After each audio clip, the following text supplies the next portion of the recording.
Hello everybody, this is Money Mom. Welcome back to the channel. Welcome back to the Tighwad Gazette series. There's an article I read in here about gift giving through the ages. Let's get started and talk about it. I'm not going to specifically talk about this article in this book. I'm actually taking a different twist and talking about what was Christmas like during the Great Depression. Let's get started. I will tell you this, when Amy Decision wrote about this article, Gift Giving Through the Ages, she started in the 4th century, and gift giving evolved, through each century and became more commercialized. But what I'm going to talk about is I look back on some old family members on how they celebrated Christmas during the Great Depression, and I actually spoke to some and spoke to my husband because his parents were older than mine, and they actually had a different way of celebrating than how people celebrate now. Now, one way people celebrated, and I was really surprised at this one, so I'm going to get with number one. The first way people celebrated is they didn't celebrate at all. Some celebrated by a full day of work. And these folks didn't have like an 8-hour day. I'm talking a 12 to 16-hour day sometimes. So guess what? They didn't do anything special on Christmas because they had to work on Christmas. That's number one. Number two, and this is something that many of our family members have done, especially if they had larger families, they got hand-me-downs. So if they had a pair of mittens or something of that nature, the mom or dad mended it and, patched it up as nice as they could, and they gave it to one of the other family members. So basically hand-me-downs of clothing. Number three, food. And one of the big things that they would do back then is they would give you fruit like apples and oranges in your stockings, sometimes nuts. So food, because it was something you could eat, it was nutritious, and that was a big thing that they gave. Number four, something that was practical. And Amy Decision did write this in one of her books, saying that even nowadays, people might love getting a gift they think they really want, something cute that maybe you wouldn't buy for yourself, but the joy for that many times is short-lived, and many times those items end up getting donated.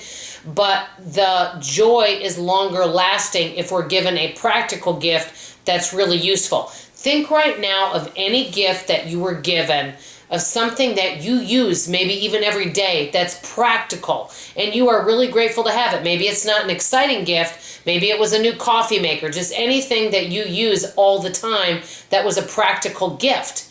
And it's something you really appreciate. So maybe small appliances, something that was going to get used. So practical gifts or things that you needed.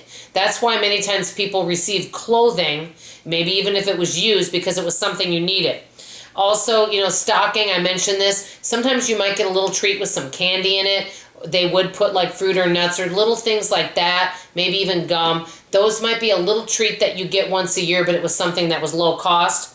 Number six, if you didn't want to, participate in gift giving, you might just have a nicer meal. I know my mom told me that growing up, that one of the things that they had was they ate very plain meals. I mean, she told me some of the things that they would have for meals before. They might just have bread with a little bit of butter or something like that, or mayonnaise sandwiches without anything on it. They may have something like that. But during a holiday, they would have a better meal, and that was kind of their gift, is a good meal that they could really enjoy.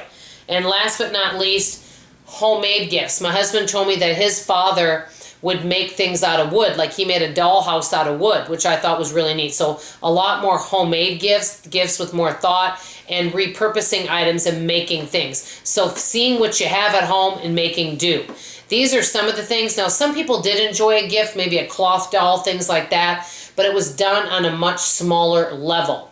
So I think it's really interesting to look back, because I do believe, and I've spoken about this so many times since I've been on this channel, I think there's a lot of pressure put on a lot of folks about gift giving, and you feel like no matter what you do, it's not enough. I think it'd be wonderful to take it back a little bit to simpler times. And even if we don't have to, we may really enjoy more practical gifts. I know I enjoy practical gifts, and I'll be honest, I enjoy getting food for gifts because it's something you're going to use.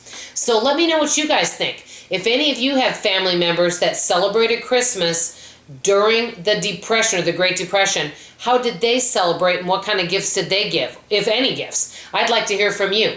At the end of this video, I'm going to tag some other videos from the Tightwad Gazette series that you can go back and watch if you like, because I've really been enjoying this series and I love all the wonderful comments you leave.